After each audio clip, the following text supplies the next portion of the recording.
Kurš iecirknis jums ir mīļākā atmiņā, pirmais vai otrais? Nu, noteikti pirmais, tāpēc, ka tas ir, ar kur es sāku un kur es iegāju tādā lielajā porcelānā. Tas man ir noteikti tuvāks. Bet, nu, tas nobeigums toties bija vērienīgāks un smagāks. Tas bija otrajā iecirknī. Ja piedošana tagad jau man tagad ir sajūtas. Respektīvi, es teikšu, Milgrāvī un Maskavas ielā. Tā kā man tuvāks ir tas Milgrāvs. Un par ko jūs tur strādājāt, Milgrāvī? Nu, tas ceļš tur, protams, varētu stāstīt ļoti gari, bet viņš reizē bija, nu, pieorganizēts, piedomāts uz porcelānu, un no otras puses tas bija tāds gadījuma raksturs. Jo man vēlme bija iet studēt uz Mākslas akadēmiju, bet toreiz man atbaidīja tie vairākie gadi, kas tiem, kas studēja akadēmijā, bija jāiet uz dienestā.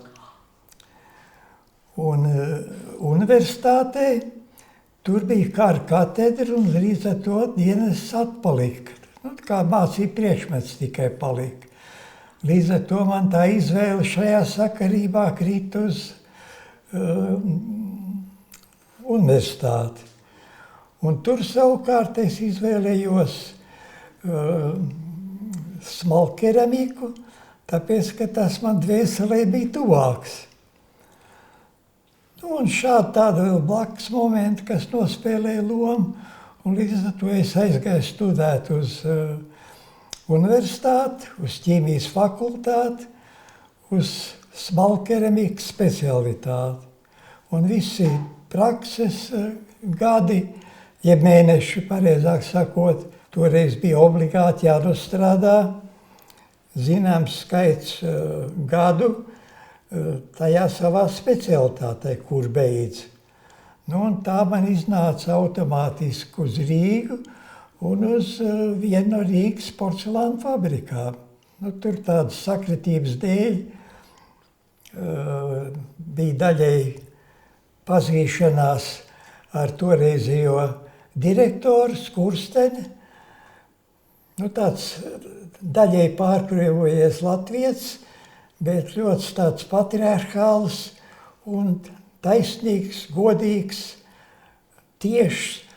Tā kā man tajā ziņā veicās. Viņš man bīdīja porcelāna fabrikā, viņš teica, es tagad neatceros arī tikšanas reizē, vai viņš man uz jūs vai uz tu uzrunāja, bet viņš teica, ka viņš vēlās man iepazīstināt ar visām ražošanas tām peripetijām, sākot ar masu sagatavošanu, tālāk formēšanu, apdedzināšanu, dekorēšanu un tā tālāk. Un tikai vēlāk, kad es šķīros no šīs fabrikas ar tādu, zinām, nostalģiju, tad es sapratu, ka viņš mani gatavojas citam uzdevumam. Proti, tas viss saistījās ar berklāvismu, latviešu kadriem un gatavoja man kā vadošu fabrikas vadītāju. Nu, par to jautājumu es negribu tur gari runāt, jo tas ir garš temats un tāds nostalģisks un daļai sāpīgs. Bet, katrā ziņā tie gadi, pirmie, kurus es nostrādāju Milgrāvī, bijušajā Esena fabrikā, tie man ir ļoti tādi mīļi un tuvi. Kā jau jaunības un tāda, būtībā dzīves skolas gadi tie bija. Jā. Un tad, ko es gribētu atzīmēt, ka man faktiski ļoti dzīvē paveicies ar cilvēkiem. Es dzīvē esmu sastaps ļoti labestīgs, labs cilvēks un tāds, kas ir varējuši man palīdzēt, ievirzīt kaut kādā virzienā, konsultēt, dot padomus, ļoti veiksmīgi.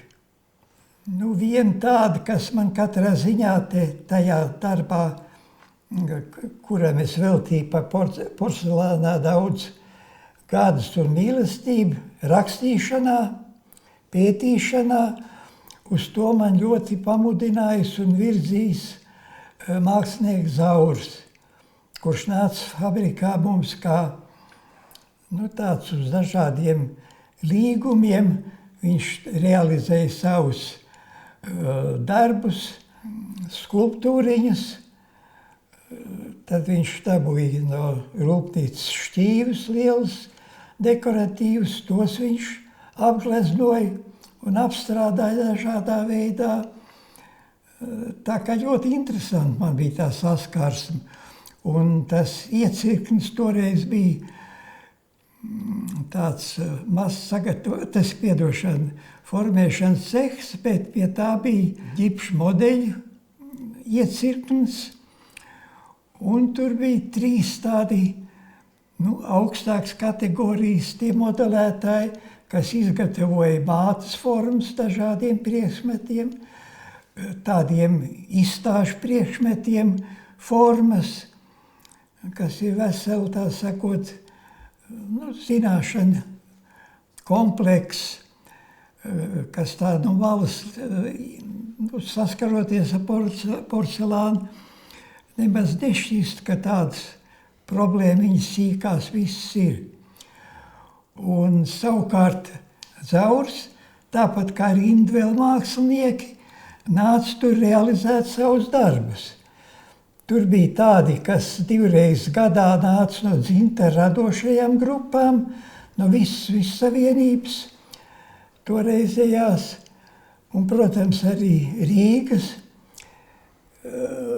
kas realizēja kāds 2-3 savus objektiņus, ražojumus, gardarbus.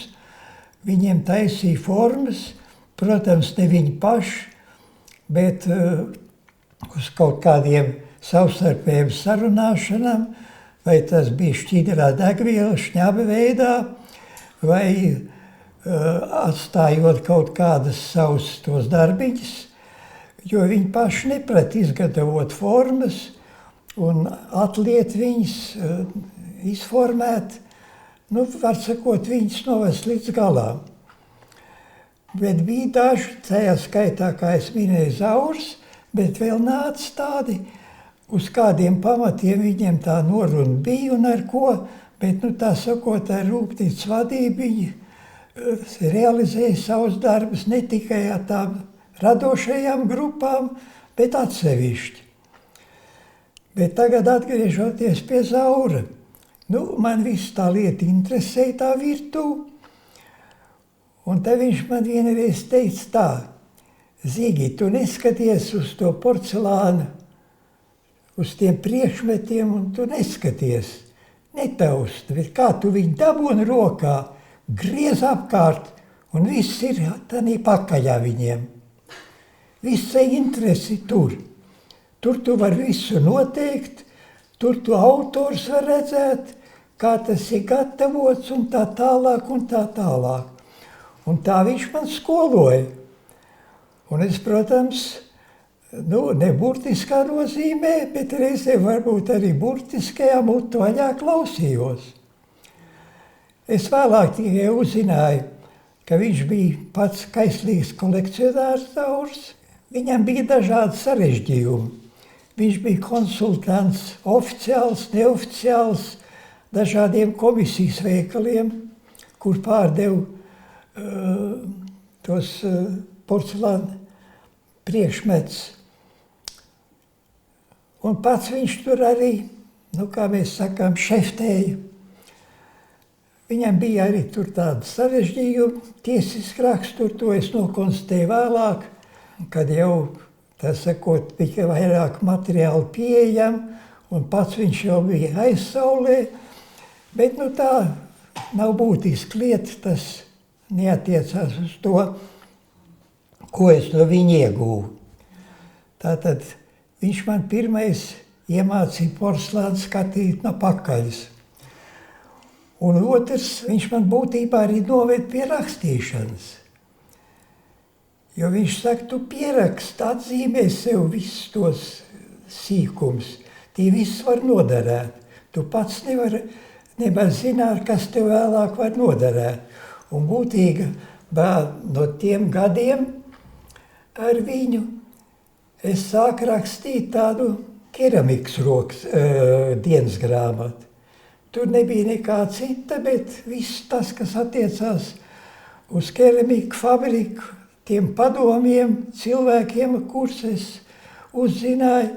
Un tāpatās tagad, stiprs gadus vēlāk, es daudz ko nožēloju, ko es neesmu pietiekami piefiksējis, atzīmējis, izrunājis.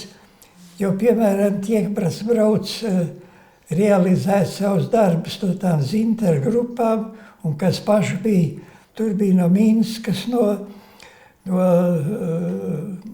Maskavas, no toreizējās Ļeņingrads, Petrograds.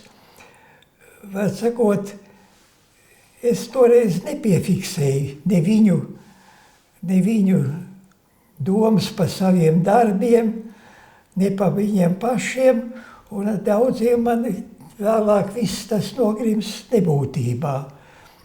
Nu, tas tāds būtībā sākuma gājiens. Grūti man tagad kaut ko vēl iedziļināties, jo es saku, man cilvēki daudz, kas tur tādu sastapt, un kas man daudzi palīdzējuši. Pie tiem bijušā Jesena cilvēkiem es nevaru neatzīmēt galveno mākslinieku Ulsti, ar ko man bija ļoti cieši tāda draudzība un saskarsme. Es daudz vakars esmu, tā sakot, viņas personīgajā fabrikas tādī, darba telpā, viņas vadībā kaut ko aplaznojis vai veidojis, jo man interesi tajā jomā bija. Tad toreiz tur bija ārkārtīgi gudri savā nozarē cilvēki. Mēs viņus saucām fabrikā par modelētājiem. Tas ir tie, kas būtībā no plastmasas modelīšu izgatavoja formu un ģipšu modelīti, un tālāk jau forma, no kuras varēja atliet figūriņas, kaut kāds priekšmets, viņas realizēja tur fabrikā, jo būtībā no vienas tādas oriģinālas formas nevar uztaisīt vairāk kā 30 labas kvalitātes priekšmets, figūras. Pēc tam jau viņi tā izdilst, ka tās šuvju vietas, tur, kur tās formas guļ kopā, tur izveidojās tāds tā kā spraugas, un tās ar vienu lietojot paplašinās. Un pie 30 tādiem lējumu izdarīšanas, tās šuvas jau ir tik lielas, ka būtībā tas priekšmets jau ir pēc formēšanas un apdedzināšanas nav baudāms. Tā kā pavisam neliels skaits. Tur pienācās fabrikai kaut kas, pašam māksliniekam, tad, kā es teicu, tur tāda norēķināšanās par to darbu, tā kā pats tas cilvēks, mākslinieks, tur labi, ja 10-15 varēja aizvest sev līdzi. Tā kā tie modelētāji divi bija. Ozolans, jā, tas bija tas labākais, spējīgākais un zinošākais. Viņš man ir ļoti daudz devis tā tīri teorētiski, bet pie viņas arī praktiski esmu mācījies gatavot tās formas, jo tur vēl ir liela māksla tā, kas saņem kaut kādu sarežģītu skulptūriņu. Ir svarīgi, lai būtu pēc mazāk iespējas tās formas daļas, jo vairākas daļas ir formā, jo vairāk ir šuvju vietas. Un viņš uzreiz jau tā sakot, kā tāda vanagats, viņš noteica to, kā ir visizdevīgāk to formu veidot. Nu, un otrs bija Pankoks, pats būdams keramiķis. Viņš nebija tik spējīgs kā modelētājs, bet nu, viņš kā keramiķis bija pietiekami erudīts un izglītots vispār tajā jomā. Tā kā tie man bija tur tādi galvenie. Bet veseli rinda vēl, kas man ir daudz palīdzējuši un veicinājuši man tādu attīstību veiksmi. Sakiet, vai porcelāna tā grāmata vēsture būs uzrakstīta tuvākajā laikā, vai viņa nekad nebūs gatava kā Rīga? Jūs rakstāt, es zinu. Tas tā kā jebkurā mākslā vai kur nekas nekad nav pilnīgi gatavs. Rīga arī nav gatava nekad. Bet es ceru, ka tas pēdējais, tagadējais variants tāds apkopojies no tā manām esošajām un neiznākušo grāmatu, un to, kas man tām grāmatām ir apcipts dažādām oficiālām cenzūrām un neoficiālām cenzūrām, tad es domāju, ka šogad es viņu varētu, tā sakot, manuskriptu veigā nodot.